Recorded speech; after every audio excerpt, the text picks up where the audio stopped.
Ketika saya memutuskan untuk terjun ke dunia sales, itu saya membayangin seperti saya memutuskan untuk tanding di pertandingan tinju.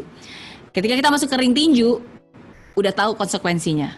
Konsekuensinya apa?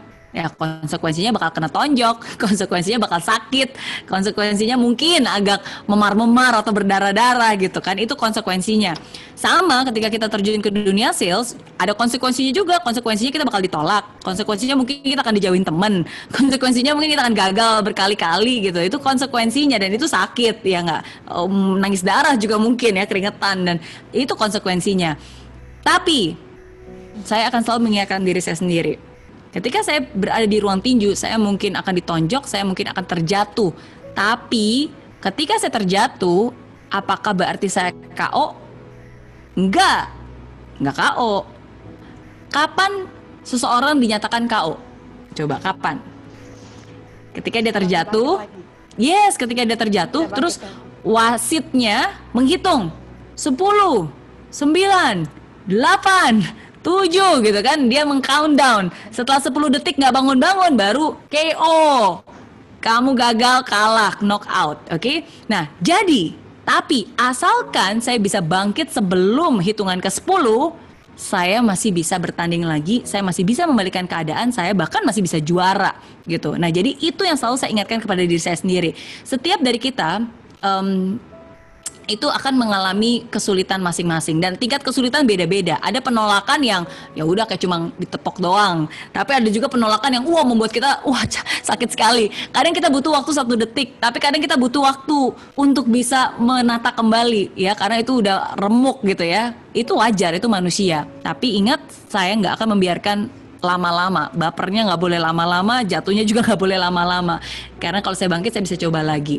Nah, dan ketika kita bangkit, nah ini mungkin saya menjawab, saya ingin menyinggung dikit ya, karena ada yang bilang setiap kali nggak ada hasilnya terus. Ya, kalau kamu bangkit lagi, saran saya jangan melakukan hal yang sama. Belajar sama mentor kamu yang ngerekrut kamu, tanya, ini cara saya, coba tolong dibenerin dong, apa sih, ada yang salah nggak sih? Cara kamu gimana? Bisa nggak saya belajar sama kamu? Cari strategi yang berbeda. Karena kalau caranya masih sama-sama terus, ya hasilnya pantesan aja sama-sama aja. Gitu. Jadi 2 hal itu sih. Terus belajar dan terus take action.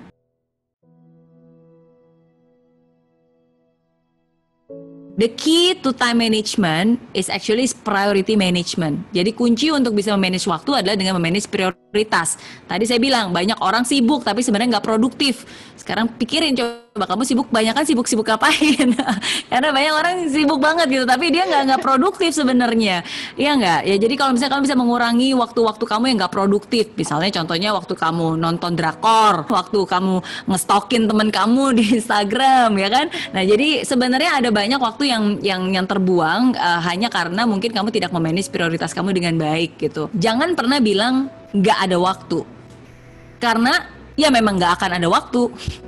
Kita semua sibuk, nggak akan pernah ada waktu, Tapi kita buat waktu, Because we say don't have time, we'll always never have a time, but we make the time. Buat waktu. Kalau itu penting, buat waktu, taruh di schedule. Nah itu sih buat saya caranya supaya saya bisa mengatur prioritas yang baik dengan keluarga dan juga dengan pekerjaan.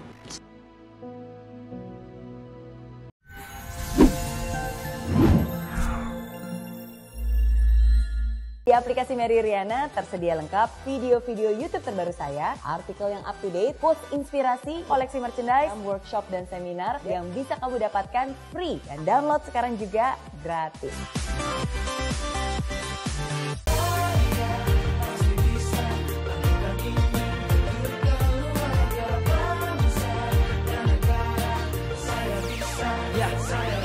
Laksana bumi tanpa hujan, hidup tanpa tujuan, kering dan mati tanpa hijaunya tumbuhan. Demikian kalau mimpi tak kunjung terjadi.